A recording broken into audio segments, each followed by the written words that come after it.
News when you want it with Bloomberg News Now. I'm Amy Morris.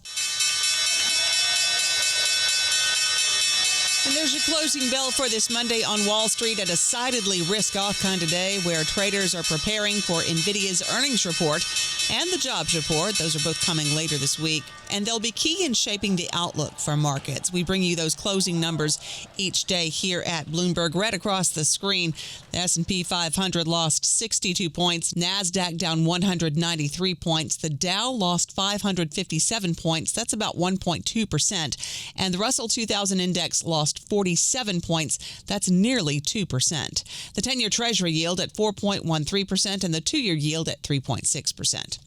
President Trump says he will sell F-35s to Saudi Arabia. I am planning on doing that, yeah. They want to buy it. They've been a great ally.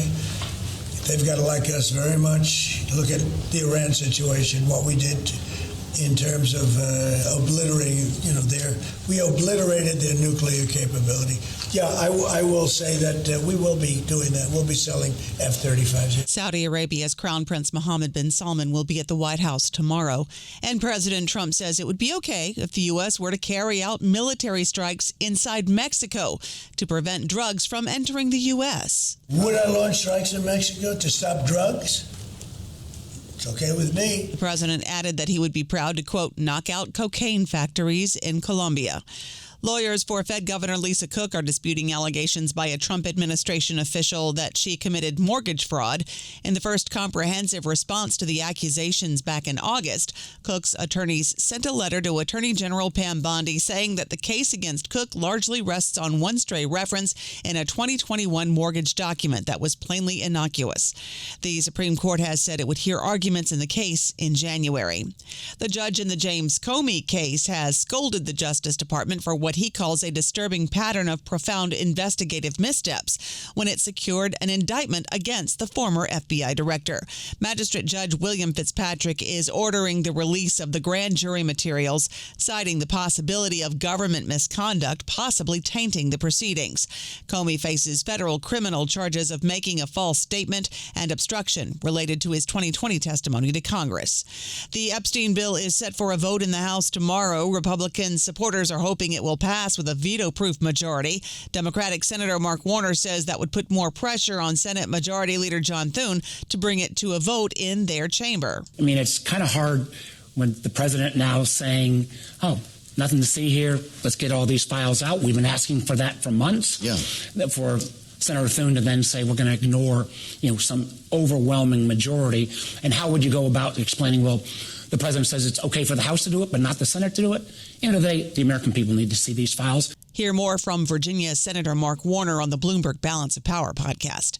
Fed Vice Chair Philip Jefferson says he sees risks to the labor market as skewed to the downside. Jefferson expects unemployment to inch up slightly by the end of this year, with available information suggesting a gradual cooling in the labor market. I see the balance of risk in the economy as having shifted in recent months, with increased downside risk to employment compared to the upside risk to inflation, which have likely declined somewhat recently. Jefferson spoke at the Kansas City Fed, repeating his view that policymakers need to proceed slowly as interest rates approach neutral.